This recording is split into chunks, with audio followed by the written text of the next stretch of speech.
The island between us, the rain had stopped an hour ago, but the air still hung heavy with moisture. I stood on the covered deck of our beach house, watching water drip from the palm fronds in steady, hypnotic rhythms. The ocean stretched endlessly before me, grey and restless beneath the overcast sky. We had been on this island for 3 days now.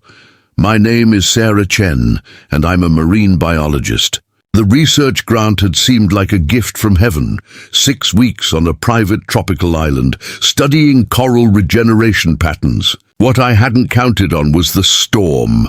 What I hadn't anticipated was being stranded here with Jake Morrison, the documentary photographer who'd been hired to capture our work. I could see him now, standing on the elevated platform near the water's edge, shirtless, because the humidity made anything else unbearable. His camera hung around his neck, forgotten for the moment, as he stared out at the horizon, probably calculating the same thing I had been calculating all morning. The supply boat wasn't coming. The radio had crackled to life at dawn with the news. Another storm system was moving through the region. It would be at least another week, maybe 2, before they could safely make the crossing. I pulled my white cotton dress closer, though the air was warm. The fabric was damp from the earlier rain, clinging uncomfortably to my skin. Behind me, through the turquoise shutters of our shared accommodation, I could hear the ceiling fan turning in lazy circles, doing little to cut through the thick air. Sarah, Jake's voice carried across the lawn. He was walking toward me now, his bare feet leaving prints on the wet wooden deck. There was something different in the way he moved. Something purposeful. "We need to talk," he said. I nodded, though my stomach tightened. We had been so careful these past 3 days.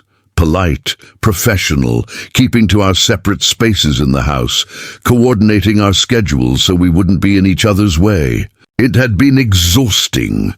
"About the supplies," I said, assuming that was what he meant. "No."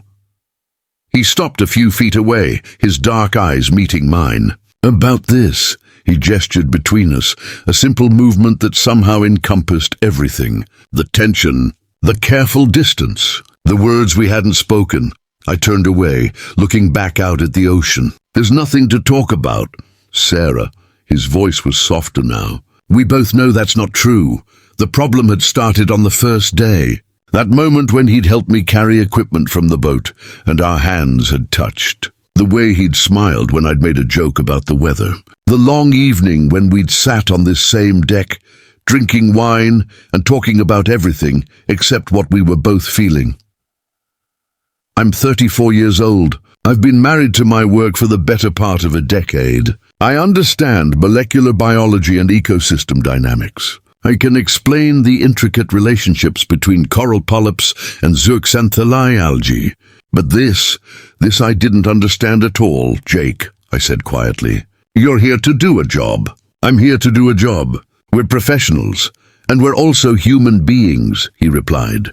"Trapped on an island together. Maybe it's time we acknowledge that." I closed my eyes. The rain began again, a soft patter on the roof above us. Through the columns supporting the deck, I could see the palm trees swaying, their fronds bending in the wind. "I can't," I whispered. "Can't what?" "I can't be distracted. This research, it's everything I've worked for. If I lose focus now, if I let myself feel..." I stopped, unable to finish. Jake moved closer. I could feel the warmth radiating from him, smell the salt air on his skin. "What if I told you," he said slowly, "that I've been trying not to feel the same thing? That I've been reminding myself every hour why this is a bad idea?" I turned to face him. "Then we agree. It is a bad idea, maybe." He smiled slightly, though his eyes were serious. "But we're still feeling it, aren't we?" The rain was coming down harder now, creating a curtain of sound around us. I thought about my ex-boyfriend Marcus, who had left me 2 years ago because I was, in his words, married to my microscope. I thought about all the times I'd chosen data over dates, research over relationships. I thought about the walls I'd built, brick by careful brick, to protect myself from exactly this kind of vulnerability. "I'm scared," I admitted. The confession hung in the air between us. Jake didn't move closer, didn't try to touch me. He just stood there, waiting. I'm scared that if I let myself feel this, I continued, I'll lose myself. I'll become someone who chooses a man over her work. Someone who gives up her dreams. Is that what you think would happen? It's what always happens. Jake was quiet for a long moment. The rain drummed steadily, creating a rhythm that matched my heartbeat. Finally he spoke. My mom was a scientist, he said. A physicist. She worked at CERN, and my dad was an artist like me. People always wondered how it worked, the scientist and the creative together. You know what she told me once? I shook my head. She said that loving someone doesn't mean losing yourself. It means expanding to make room for more. She never stopped being a brilliant physicist. And my dad never stopped being an artist. They just made space for each other too. I felt something crack inside my chest. A small fissure in the wall I'd built so carefully. What if we're just lonely? I asked. What if it's just the island, the isolation, and when we get back to the real world, this feeling disappears? Then we'll know, Jake said simply. But what if it doesn't disappear? What if this is real, and we walk away from it because we were too afraid to try? I looked at him, really looked at him. His eyes were kind, patient. There was no pressure in his gaze, no demand. Just an open question waiting for my answer. I'm just a woman, I said softly. A woman who's terrified of wanting something she thinks she can't have. And I'm just a man, Jake replied, who's willing to wait as long as it takes for you to see that maybe you can have both. The work you love, and someone else too. The rain slowed to a gentle mist. Somewhere in the trees, a bird began to sing. I thought about the coral I'd been studying, how it grew slowly, patiently, building something beautiful, one tiny piece at a time. How it didn't choose between survival and growth. It simply did both. Maybe love could be like that. Not a choice between one thing or another, but an expansion. A making of space.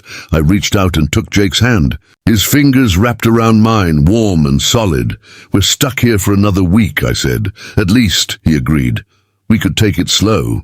No promises, no pressure, just see what happens. Jake smiled, and it was like the sun breaking through clouds. I can work with that. We stood together on the deck, holding hands, watching the rain fade into mist and the mist fade into clear tropical air.